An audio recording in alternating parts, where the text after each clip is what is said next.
eine Voraussetzung muss man schon mitbringen, wenn man sich mit Blocher beschäftigt. Ich muss das, was mir angeboten wird oder das, was ich sehe, das muss ich mir anhören und ich muss dem eine Chance geben und das mal ausprobieren. Wenn ich generell dagegen bin, dass es sowas gar nicht geben darf, so nach dem Motto, ihr könnt es nicht erklären, dann darf es das auch nicht geben, dann kommt man nicht zusammen. Aber sonst ist es nie ein Problem.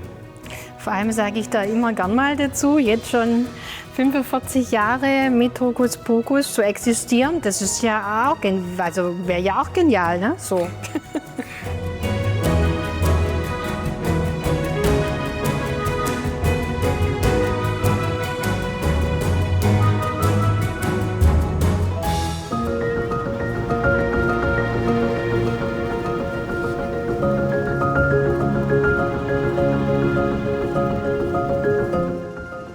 Wasser ist eben essentiell. Ne?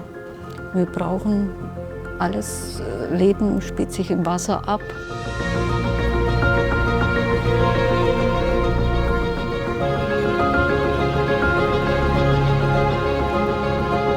Magst du was ein bisschen über Druck erzählen, was dir angewendet wird? Weißt du das? Also es war ursprünglich ja mal eine Tongrube zum Abbau. Und seit den 30er Jahren wird es ja eigentlich für Freizeitaktivitäten genutzt. Und da ist natürlich die Wasserqualität auch von immenser Bedeutung, dass das hier auch so angenommen wird. Wir haben hier wirklich ein Aushängeschild. Es ist auch durchs Gesundheitsamt bestätigt jetzt. Wir haben die letzten 10 Jahre stetig einen Anstieg der Wasserqualität, dass sie besser wird. Also wir haben eine Sichttiefe, wir sind mal gestartet bei 2 Metern, haben aktuell eine Sichttiefe von 3,40 Meter, was nachweislich durch dieses Blocher-System zustande gekommen. Die Naturbäder im Landkreis und auch überregional gucken schon und fragen schon, wie kriegt ihr das hin? Also warum schafft ihr das? Wir geben so viel Geld aus mit irgendwelchen Bestrahlungstechniken, mit Ausbaggern.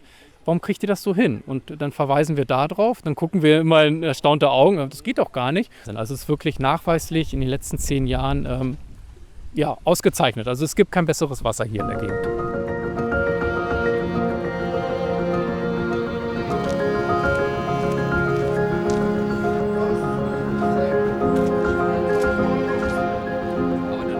Blocher-Produkte werden seit 2023 hier im Wasser eingesetzt, weil wir immer größere Flächen hatten, wo das Schilf nicht mehr richtig wuchs da hinten. Und so kamen wir dann auch zu Herrn Zeller. Hier auf dieser Anlage geht es darum, war die Ausgangsstellung oder Fragestellung, wie kriegen wir diesen Bioreaktor, das heißt diese Schilfkläranlage, Reinigungsanlage, wieder auf Vordermann. Durch den Einsatz der Blocherprodukte schaffen wir höhere Oberfläche und eine höhere Reinigungskraft für dieses Kreislaufwasser. Ja? Und wir haben gesagt, es endet nicht nur, dass wir hier diesen Biofilter aktivieren, sondern wir wollen das gesamte Wasser müssen wir aktivieren, weil es ist ja ein Kreislauf. Das ist ein lebender Organismus und den müssen wir insgesamt anfassen. Ja, wir haben hier auch ganz in der Nähe noch ein Naturbad, Hohenfels, das ist auch ein Verein und das betreiben wir jetzt auch schon seit mehreren Jahren. Also haben das damals umgebaut auf unsere Technologie. Eben auch Naturbad ohne Chlor. Toll da zu baden und toll da hinzugehen, ja.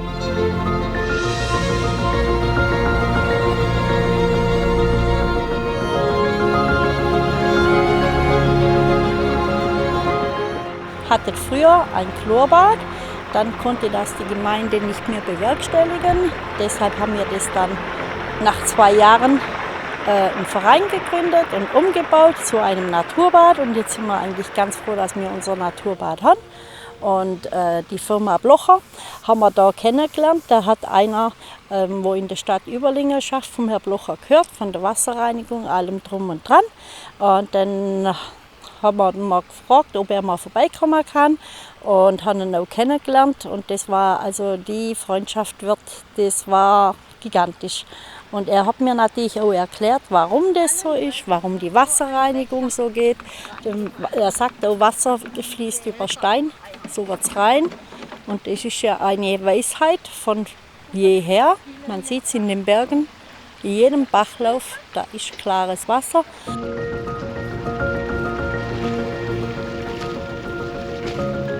Was? Nochmal. Für wen machst du das? Ich mache das gern für den Roland. Ich habe sie mir auch versprochen. Was genau hast du? Dass ich das Bad so gut ich kann erhalte. Jetzt ist er nicht mehr da, leider. Wie war denn Roland?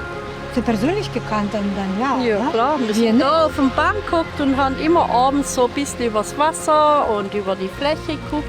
Und wenn man jetzt das Wasser so anguckt, jetzt plätschert das so ganz leicht so vor sich hin. Man sieht so kleine Wellen und man sieht auch, wie die Kraft, wie die Wasserkraft, wie das spiegelt und wie das Wasser läuft. Und das ist immer schön.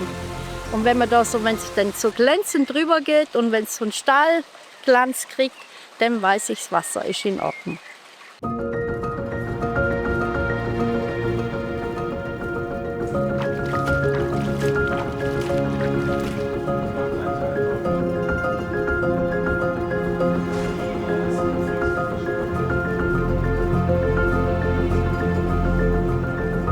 Dieses Gebäude, Haus A, steht unter dem Motto Inseln des Lernens. Unsere Schüler, wo wir hier angefangen haben, haben in der Einrichtung gelebt, gearbeitet und dort auch noch Unterricht gehabt. Und für uns war wichtig, dass wir eine Insel haben. Und Insel heißt in der Regel Wasser. Und deswegen war um das Gebäude und in dem Gebäude Wasser. Es war am Anfang nicht wirklich durchdacht. Es war geplant. Und wir waren dann froh, dass sich die Firma Blocher irgendwann bei uns gemeldet hat. Und seitdem läuft es eigentlich erst. Vorher haben wir echt Schwierigkeiten gehabt. Es war veralkt, es war versifft, es hat gerochen. Wir haben Chlor benötigt. Seit das Blocherwasser da ist das Wasser inzwischen, ich glaube, jetzt ist es über 2 Jahre drin. 2 Jahre einfach Wasser. Ich weiß von Erzählung halt, dass früher in den Sommerferien 2 Wochen lang am Stück geschrubbt wurde, um die Algen wegzubringen. Also früher war es ein Mordspflegeaufwand. Und heute eine halbe Stunde, dann ist das Ding sauber. Für 3-mal im Jahr. Das Gebäude ohne Wasser hat überhaupt kein Flair, gar kein Feeling. Es ist einfach nicht das Gebäude, was man wollte. Ja? Und das Dritte, was wir jetzt haben, ist, dass wir auch das Trinkwasser haben, ne? Die Vara. Genau. Genau, das ist ein Riesenunterschied zu dem Wasserkochen.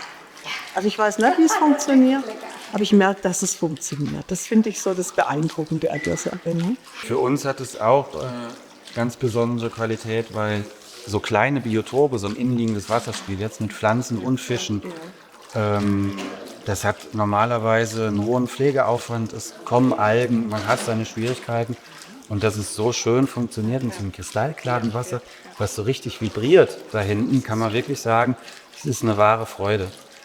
Genauso dieses Objekt hier, wo viel Luftkontakt ist, viel Staub und Nährstoff reinkommt, wenn man das so weit natürlich steuern kann, ist es für uns einfach auch ein Traum.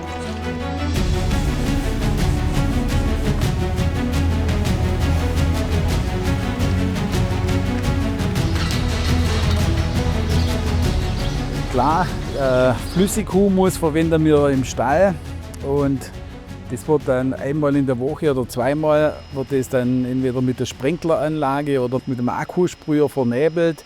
Und so versuchen wir auch die Gülle in einen aeroben Zustand zu bringen und somit auch Sinkschichten, Schwimmschichten und auch ganz entscheidend flüssige Gülle zum Herstellen. Also wir sind hier auf dem Misthaufen und hier sind die ganzen Produkte von unseren Rindern und von den Schweinen, also der Mist. Was ich am Blochersystem cool und gut finde, ist, gerade früher habe ich auf einem Komposthof gearbeitet und habe selber auch den Mist auf Kompostmiete angelegt und habe das kompostiert. Mit viel Aufwand ist man da mit einem Umsetzer durchgefahren, hat Temperatur gemessen, hat bewässert, um einen einigermaßen Kompost herzustellen. Und hier sieht man, das geht eigentlich ganz einfach. Man tut das Material informieren, braucht nichts mehr machen, es gibt keine Ausgasungen und innerhalb von kürzester Zeit wird das Stroh zum feinstofflichen Mist, wo man ja sieht, wie schnell sich der umsetzt und so fast geruchlos ausbringen kann. Gell? Das ist nicht normal. Das riecht so frisch. Ich mache mir einen Kopfkissen.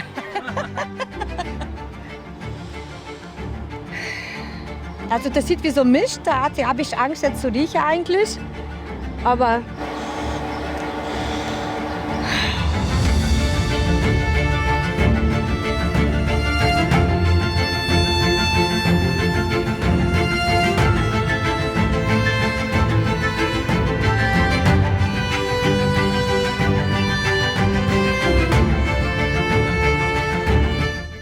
Nu, čia tas svarbu yra ne vien tai, čia pagrindė, aš tai dėl ko pradėjau, jeigu taip nuo dūšios šitą visą savo dalyką. Aš paprasčiausiai, kai pradėjau stebėti tuos kitokį tą žemės dirbimą, sakykime, nu, tiksliau čia žemės nedirbimas, sakykime, tai aš pamačiau, kad paprasčiausiai daug išsisprendžia problemų, ypač su erozija, kas yra labai aktualu, pavyzdžiui, pavasarį, kaip matosi, kaip pusto dirvožemį paviršį, ypač kur intensyviai dirbama žemė, ten yra labai problematiška. Tai ir pas manęs tai būdavo, irgi anksčiau, kai tradiciškai dirbau. Dėl to ir naudoju, ypač kur plocheris labai gerai parodo save. Pirmiausia, tai ten, kur yra probleminės vietos. Tai va, visą laiką ten pirmiausia pamatai plocherio poveikį. Sakykime, jeigu čia toj durpėje, tai taip ta durpė jinai būna puri tokia. Sakykime, o kur molis, tai dažniausiai būna ten jisai nėra struktūros, jisai toksai būna, gali podus lipdyti, kaip sako. Na, o kai gauna plocherio, jisai pasidaro irgi tokia struktūra, tokia kaip varškės pasidaro, tai jisai labai gražiai žemė subyra, sakykime. Nesvarbu, kad ir šlapia, bet jinai gražiai subyra. What kind of product is in Humus boden. Humus boden. Yeah. And not so dirty. Yeah. Ir ta žemė, sakau, jinai visai kitokia, žymiai. Sakau, ypač, nu čia dar irgi nėra labai molinga šitą, ten toliau galima dar būtų baigti, bet tiek to. Bet esmė tai, sakau, kad produktas tikrai veikia, ypač tose vietose, kur probleminis, tai labai ryškiai pasimato. Wir sind jetzt hier live bei der Heuernte dabei und es ist immer wieder begeisternd, wie Qualität eben entstehen kann, wenn man entsprechendes Know-how umsetzt im Betrieb. Allein schon mit diesem tollen Bandschwader, nicht so tief nähen. Man kann sehen, trotz Trockenheit, wie das Gras schon wieder ergrünt und somit wieder schneller sich regenerieren kann. Also echt begeisternd. Und man muss mal an diesem Heu riechen. Es ist eine Würze, es ist einfach herrlich. Ja. Und so ein Heu hat halt Qualität, so ein Heu ist auch lagerfähig, ne? Weil ich musste eben auch früher feststellen, wenn ich Heu gekauft habe, dass das Heu zwar trocken reinkommen ist, aber nach 2-3 Monaten dann zum Stauben angefangen hat. Und man hat gedacht, Mensch, optimal gelagert, optimal geerntet. Aber es wurde halt nur einseitig gedüngt mit NPK. Und dann sagt die Natur, warum soll ich das lagern? Da fehlen ja die Vitamine, die Enzyme, die Spurenelemente. Und das ist halt schön hier in dieser Kreislaufwirtschaft, dass die Natur wirklich eben durch diese Nährstoffaufbereitung, dass der Gärrest eben nicht mehr fault und anaerob ist, sondern auch wieder aerob wird und zum wertvollen hofeigenen Dünger. Und man merkt es dann an diesem Heu, wie lagerfähig ist. Es riecht auch nach 2 Jahren noch nach Heu. Wie ist der? Muss man richtig Nase reinstecken und riechen. Ja. Okay, wir haben jetzt Genau. 2, ne? 2, gut. Aha, kann ich hier reinriechen? Ja. Okay. Ja, okay, die gewohnte von. Ja, Flacher ist in der rechten Hand. Na, nimmst du? Nein. Flocher. Ein Jahr altes Heu nehmen Sie jetzt. Das ist jetzt 2 Jahre alt. 2 alt. Und das eigentliche, das was Sie immer jeden Tag hat, das willst du nicht.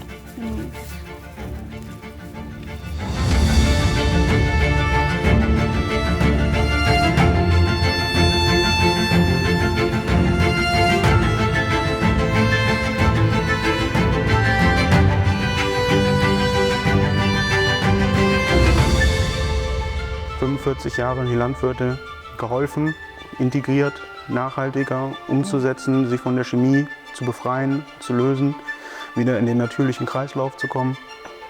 Und ja, wie gesagt, das ist auch der Zukunftsansatz, dass die Landwirtschaft sich nicht nur auf die Chemie und die Synthetik konzentriert, sondern auch auf den Boden. Ich kann nicht alles von oben hinzugeben. Ich muss mich auch auf das Untere konzentrieren. Und ich sag mal, das war ein mühsamer Weg die letzten 45 Jahre. Ich habe ja 20 davon mitgenommen. Aber das Bewusstsein, mit der Natur zusammenzuarbeiten und nicht nur sie von oben herab zu dominieren mit synthetischen Mitteln, wird immer bemerkbarer. Genau, das ist eben das Wichtigste, mit der Natur zu arbeiten und nicht gegen die Natur zu arbeiten. Ne? Mhm.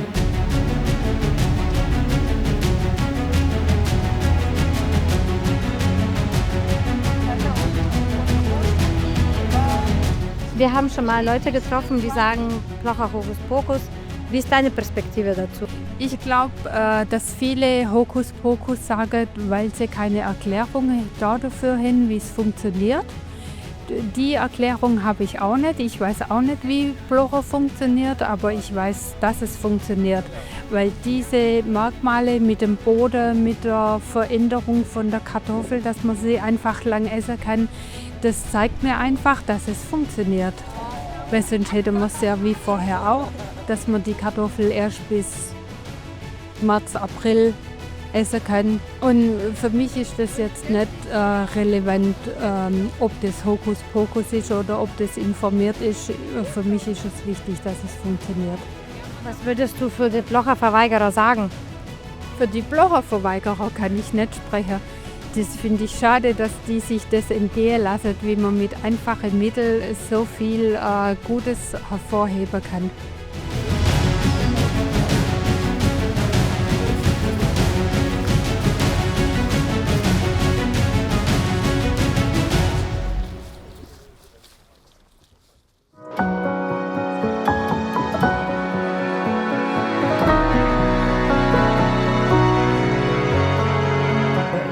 Plocher eure Firma 2022 kennengelernt und 21.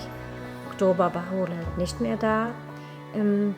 Was war das für ein Mensch, Roland? Auf jeden Fall hat er nichts gemacht, was andere gemeint haben, er sollte das tun. Er musste von was überzeugt sein. So, das war immer in erster Linie wichtig. Es muss sinnvoll sein, es muss was Gutes sein. Also er hätte nie irgendwas gemacht, nur um Geld zu verdienen. Was ich noch sagen wollte, ist, dass, glaube ich, auch eine große Schnittmenge, die ich mit ihm habe, so wesensgemäß oder vom Herzensgrund ist, dass es eben was gibt, diese Technik und diese Möglichkeit, dass der Mensch ordentlich und in Harmonie und in guter Art und Weise mit der Schöpfung umgeht. Aber wir haben wirklich ein System jetzt oder eine Produktpalette, wo sich so etabliert hat und das jetzt eben so seit über 45 Jahren. Und es ist einfach schön, da kann man drauf aufbauen. Und Roland hat uns ein tolles Erbe hinterlassen und dieses Erbe weiterzubringen macht einfach Spaß und motiviert jeden Morgen, wenn man aufsteht. Ja. Wenn du dich an Roland erinnerst, ja. Was kommt dir da als erstes in den Kopf? Ja, was der mir alles gezeigt hat und also mit der Zeit komme ich immer am Denken, ja, damals Roland so gesagt und so gemacht und das war eine gute Schule. Wir haben viel zusammen aufgebaut mit Roland. War eine schöne Zeit, aber wir machen weiter. Wir machen weiter für Roland, also für Plocher. Das war beste Freunde, sagen wir mal so. Bei mir war kein Chef. Ja, wie gesagt, wir waren wo das Büro von Sandra ist. Das war sein Büro. Und ich gehe da rein. Chef, du bist der beste Chef. Ich sage, nein, Giuseppe, ich bin dein bester Freund. Ich bin nicht Chef von dir. Ist einmalig. Ich habe gesagt, du gibst heute zutage wie du nichts mehr. Ist ganz älter, gibt's nichts mehr. Du bist der Einzige. So Leute, so Menschen, das muss viel zu früh gehen. Das muss noch bleiben. Bis 90, 95. Hätte immer noch gearbeitet. Ja, leider ist gegangen.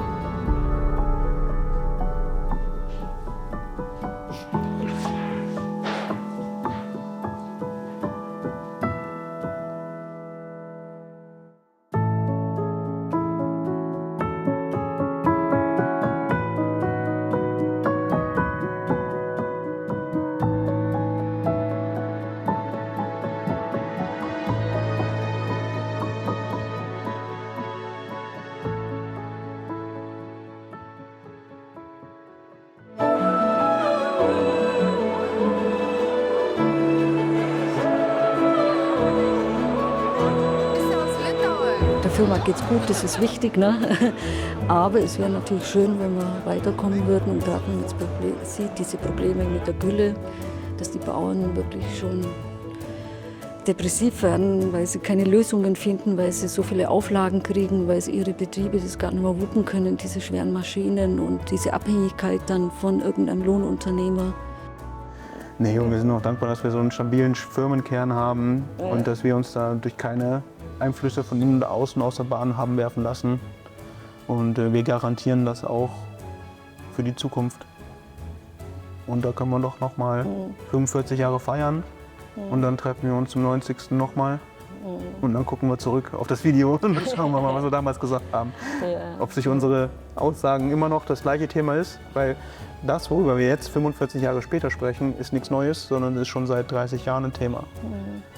Boden, Luft, Qualität, Gesundheit. Und das ist eben das Problem, dass nur Symptome bekämpft werden und nur in ganz wenigen Fällen die Ursachen behoben werden. Und solange das Bewusstsein für die Akteure in diesen Feldern sich eben nur auf die Symptome konzentrieren, reden wir auch noch in 20 Jahren darüber, dass die Ursachen nicht behoben werden.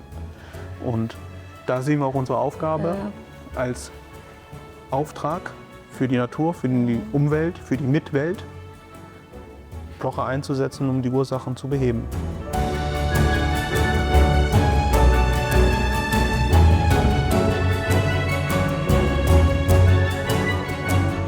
Vor 3 Jahren habe ich mit Plocher zu tun gehabt, zum ersten Mal.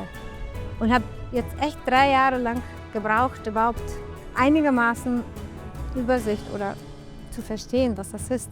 Und bin immer noch auf die Spur. Jetzt stehen wir gerade an dem Wasser, was mit Plocher behandelt wird. Und dann sehe ich gar keinen Schlamm hier da drin ist und die Fische schwimmen. Und das ist einfach großartig. Wasser ist das Leben und noch mehr.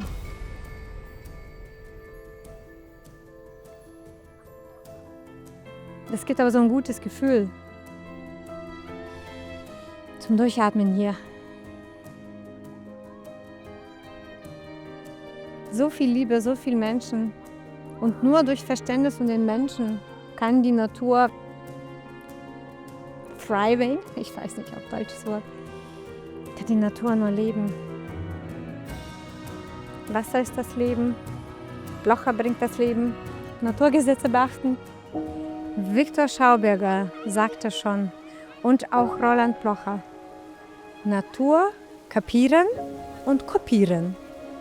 Klingt einfach, ist das auch. Ist schön, dass das Plocher gibt.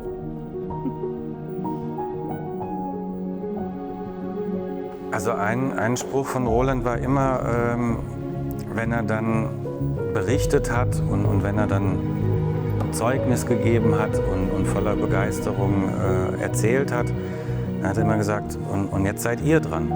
Jetzt bist du dran. Ja.